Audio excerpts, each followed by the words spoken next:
Bismillahirrahmanirrahim. Alhamdulillahi rabbil alamin. Wassalatu wassalamu ala rasulillah ma ba'd. Allahumma anfa'na bima 'allamtana wa 'allimna ma yanfa'una wa zidna ilman. Assalamualaikum warahmatullahi wabarakatuh. Alhamdulillah, kita kembali memuji dan mengagungkan Allah Subhanahu wa taala yang telah memudahkan kita dalam keimanan dan ketaatan. Yang semoga Allah Subhanahu wa taala dengan rahmat dan kasih sayangnya kembali memudahkan dan melembutkan hati kita untuk duduk sejenak mendengar dari peringatan-peringatan yang Allah turunkan. Karena sesungguhnya peringatan itu bermanfaat untuk orang-orang yang beriman. Sebagaimana yang dibacakan oleh imam kita, fadzakir fa inna dzikra tanfa'ul mu'minin. Maka berilah peringatan, wahai para nabi, walaupun engkau dikatakan seorang penyihir, seorang orang gila, seorang majnun, tapi Allah kabarkan fadzakir, tetap beri peringatan. Fa inna dzikra tanfa'ul mu'minin. Karena sesungguhnya peringatan itu sangat bermanfaat bagi orang-orang yang beriman. Di ayat lain Allah kabarkan fadzakir bil Qur'ani man yakhafu wa'id. Maka berilah peringatan dengan Al-Qur'an. Barang siapa, karena peringatan dengan Al-Qur'an itu akan bermanfaat bagi siapa yang takut kepada hari yang dijanjikan, yaitu hari kiamat. Di pertemuan kali ini kita kembali melanjutkan dari kebiasaan kita, kajian ahaditsu islahil qulub, yaitu membahas seputar yang menata hati kita. Yang alhamdulillah kita sudah di pertemuan di bab 59 dari karya Profesor Dr. Syekh Abdul Razak Al-Abbad Al-Badri, yang kata beliau, kazmil ghaiz wal afu 'anil nas. Di antara yang menata hati seorang hamba adalah seorang hamba mampu menahan amarahnya dan memaafkan kesalahan orang lain. Jadi di antara sifat para nabi dan para rasul adalah dia mampu menahan amarah dan dia memaafkan orang lain. Sebagaimana yang dibacakan di rakaat pertama, di situ ada kedahsyatan bagaimana para nabi dan para rasul dicela oleh kaumnya, padahal para nabi dan para rasul tidak meminta upah. Para nabi dan para rasul menginginkan kebaikan, tetapi kebaikan mereka dibalas dengan kejahatan. Maka dari itu, dari sifat seseorang mampu menahan amarah dan dia memaafkan kesalahan orang lain, itu di antara sifat para nabi, dan itu di antara sifat mulia. Sebagaimana hadis dalam hadis Abu Hurairah yang diriwayatkan oleh Imam Muslim, Imam Tirmizi dan Nasa'i dalam sunannya, kata Nabi sallallahu alaihi wasallam, "Ma naqasat shadaqatun min malik." Tidak berkurang sedekah, tidak berkurang harta dengan sedekah.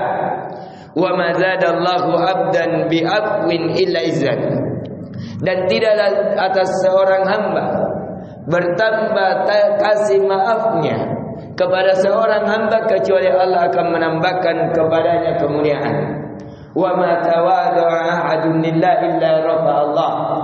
Dan barang siapa di antara kalian yang memiliki sifat tawadu, sifat rendah hati, maka Allah akan mengangkat derajatnya. Kemudian di antara keutamaan mampu menahan amarah, seseorang akan diberikan bidadari yang bermata jelita di surga nanti. Kata Nabi sallallahu alaihi wasallam an Sahal bin Mu'az bin Anas al-Juhani an abihi anin Nabi sallallahu alaihi wasallam, man kadzama ghaisan wa huwa yastati ayyunabbidahu da'ahu Allahu yaumal qiyamah ala ru'usil khalaiqi hatta yukhayyirahu fi ayyil huri sya'a. Hadis diriwayatkan Imam Tirmizi, Ibnu Majah dan Ahmad. Kata Nabi sallallahu alaihi wasallam, barang siapa di antara kalian yang mampu menahan amarahnya, padahal dia mampu melampiaskan amarah tersebut, maka di hari kiamat Allah akan memanggilnya di atas makhluk-makhluknya, di hadapan makhluknya seluruhnya, dan Allah akan memberikan kepadanya, silahkan pilih bidadari mana yang engkau sukai. Dan di antara dari sifat orang-orang yang bersegera dari ampunan Allah, dia juga bersegera memaafkan orang lain. Kalau dia cinta dimaafkan oleh orang, oleh Allah Subhanahu wa taala, maka dia mencintai juga memaafkan orang lain. Sebagaimana Abu Bakar ketika anaknya difitnah selingkuh, istri Nabi selingkuh, Abu Bakar langsung mengutus nafkah yang dia di antara orang yang memfitnahnya adalah orang yang dia nafkahi.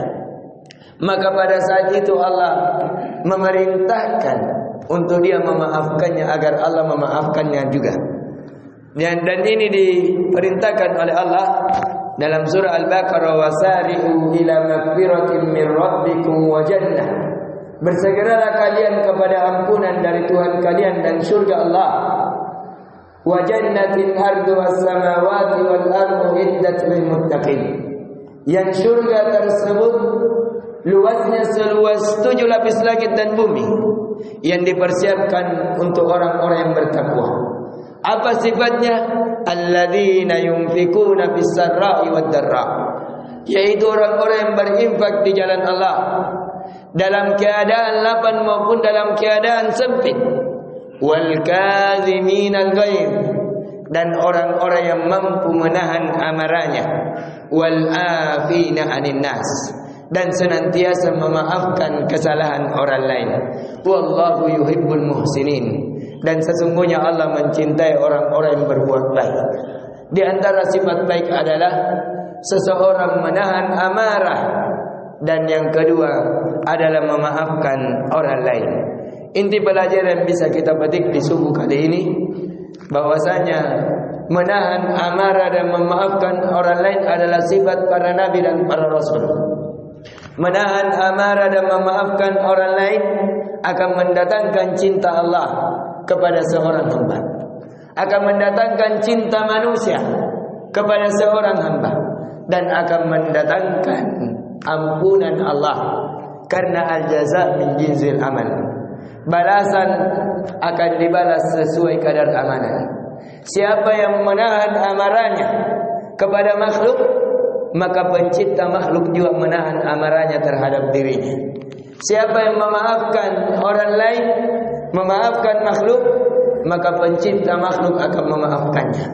Dan ini diantara sifat yang sangat banyak memberikan manfaat, karena tidak ada satu orang pun di muka bumi yang tidak memiliki kesalahan. Ketika seorang hamba tidak memiliki sifat maaf, ketika seorang hamba tidak mampu menahan amarah, maka akan banyak terjadi masalah. Dan yang terjadilah sebagaimana tidak sedikit terjadi perpecahan antara dua saudara disebabkan tidak mampu menahan amarah.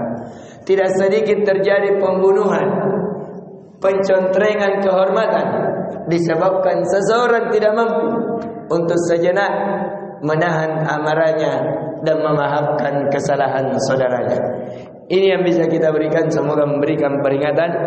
Dan di angka 60, di antara yang menata hati seorang hamba adalah salamatus sadar, selamatnya hati seseorang dari kesyirikan, dosa dan maksiat, dari segala penyakit-penyakit hati, sifat hasad, sifat dengki, sifat merasa bangga, sifat merasa lebih baik dari orang lain. Itu diantara hal yang memperbaiki hati seorang hamba. Ini yang bisa kita berikan, semua memberikan manfaat kepada kita seluruhnya, dan bisa menjadi pemberat amal timbangan kita di kemudian hari. Dan semoga saya pribadi memohon kepada Allah, semoga Allah mengampuni segala dosa-dosa dan kesalahan kita. Inna waliyudzalika wal qadiru alaih. Subhanakallahumma bihamdik, asyhadu an la ilaha illa anta, astaghfiruka wa atubu ilaik.